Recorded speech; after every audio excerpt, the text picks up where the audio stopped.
what led to nearly 7 decades of separatism, corruption, and terrorism in Jammu and Kashmir. Hello everyone, I am Avantika Kansal and you are watching New India Junction. A few years after his infamous Panch Bhool that delayed and nearly derailed Kashmir's accession, Pandit Nehru had an opportunity to correct past blunders and fully integrate Jammu and Kashmir. However, he passed a catastrophic presidential order in May 1954, which led to a permanent separatist mindset in Jammu and Kashmir. Passed under Article 370, the order determined Jammu and Kashmir's constitutional relationship with India. However, Nehru chose to institutionalize separatism rather than pursuing full integration and applying the entire constitution. The 1954 order ended up creating a foreground for anti-India activities, terrorism, corruption and nepotism that plagued Jammu and Kashmir for decades. The 1954 is one of the greatest tragedies of modern India. A constitutional order was used for weakening the Indian state. So, how did this Nehru-based disaster adversely impact Jammu and Kashmir since 1954? The 1954 catastrophe added Article 35A to the Constitution as applicable to Jammu and Kashmir, allowing the state government to identify permanent residents and extend special rights to them. This provision alone denied basic rights to various marginalized groups and women and stalled economic development in Jammu and Kashmir. Despite residing in Jammu and Kashmir for decades, lakhs of Dalits, Safai Karamcharis, migrants and West Pakistan refugees could not even purchase property in the state or vote in elections. Can you even imagine the disparity in other parts of the country? Refugees from West Pakistan did extremely well and one of them went on to become the PM, while in Jammu and Kashmir they could not even vote. Women from Jammu and Kashmir who married outside the state or with non-residents were debarred from inheriting property. While the Congress party claims to stand for women's empowerment, not a single leader ever stood for the rights of Kashmiri women and criticized Article 35A. Now let's talk about the tribals of Jammu and Kashmir. Due to the 1954 catastrophe, tribals in Jammu and Kashmir were treated as second-class citizens for more than 6 decades, despite constituting more than 1/10 of the state's population. The order was a devious move that deliberately targeted tribals and excluded them from various constitutional protections. Do you know?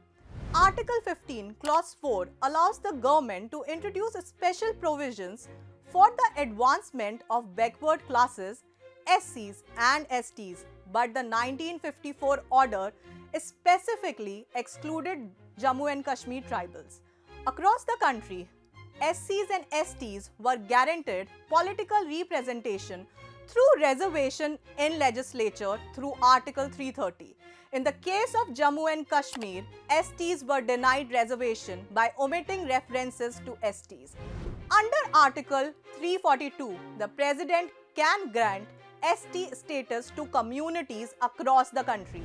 This was omitted through the 1954 order for Jammu and Kashmir and led to a denial of ST rights to numerous communities. These are just some of the many constitutional provisions made inapplicable for STs in Jammu and Kashmir, a targeted exercise to marginalize the community.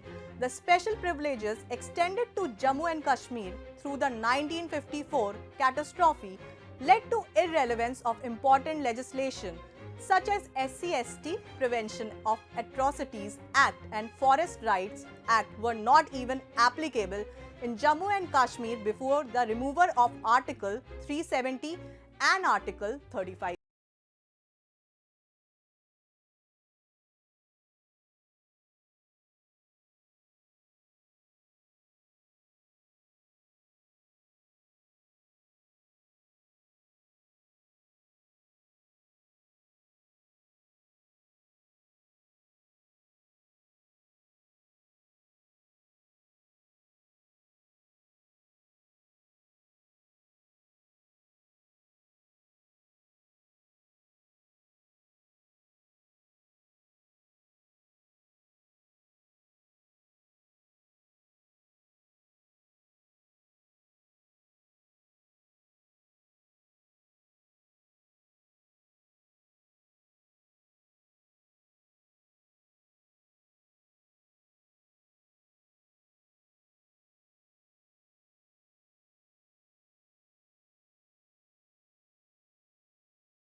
Jammu and Kashmir and fostered dual loyalty.